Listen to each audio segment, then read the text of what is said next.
और इस वक्त बातचीत के लिए हमारे साथ बहुत ही खास मेहमान जुड़ चुके हैं। आज के मेहमानों का आपसे हम परिचय करा दें। हमारे साथ है प्रोफेसर स्वर्ण सिंह, जो कि विदेश मामलों के जाने माने जानकार भी हैं और फिलहाल विजिटिंग प्रोफेसर हैं university of British Columbia Vancouver, और प्रोफेसर एंड चेयरपर्सन भी है centre for international politics, organisation and disarmament, school of international studies JNU। Professor Swaran Singh, बहुत बहुत स्वागत है सर आपका हमारे शो पर। हमारे साथ हैं एम्बेसडर मंजीव पुरी सर, एक लंबा अनुभव राजनयिक मामलों का और विदेश मामलों की नब्ज समझते हैं, उस पर विश्लेषण भी देते हैं। एम्बेसडर मंजीव सर, बहुत बहुत स्वागत है सर आपका हमारे शो पर। प्रोफेसर स्वर्ण सिंह, मैं आपसे चर्चा की शुरुआत करना चाहूंगा।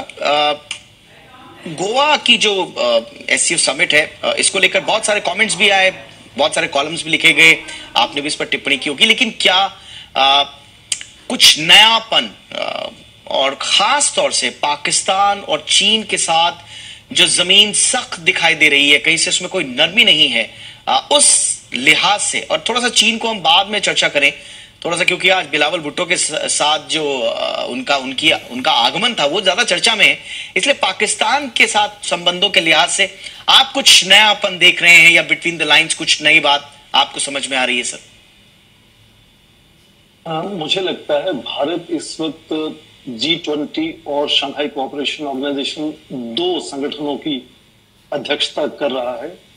और क्योंकि पिछले कुछ दिनों में देखा गया कि जितनी भी बैठकें G20 को लेकर हुई, उसमें कुछ न कुछ यूक्रेन युद्ध को लेकर दिक्कतें हुई, तो इस वक्त मुझे लगता है कि शंघाई कोऑपरेशन ऑर्गेनाइजेशन में थोड़ी सी आपसी तालमेल और सहमति बनाने में सक्षम रहा है भारत, और इसका असर मुझे लगता है कि आने वाली G20 शिखर सम्मेलन में भी हो सकता है।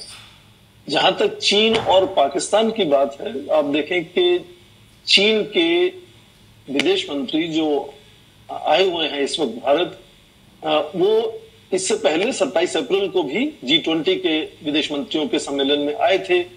तो ये लगातार 2 बार बातचीत हुई है भारत के विदेश मंत्री के साथ, और संदेश कुछ हद तक वही है कि स्थिरता, शांति, संतुलन बना रहना चाहिए सीमा पर।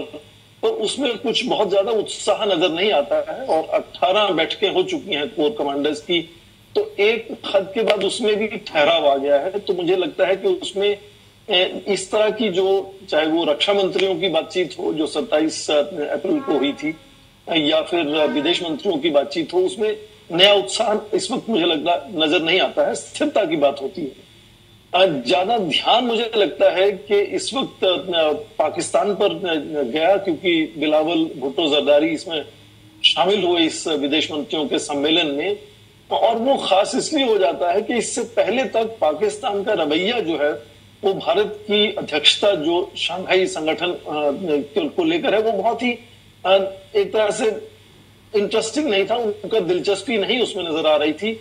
हाल ही में जब SCO के रक्षा मंत्रियों की मुलाकात हुई, तो पहले पाकिस्तान के रक्षा मंत्री ने कहा कि वो ऑनलाइन उसमें शिरकत करेंगे, और बाद में वो बिल्कुल नहीं आए।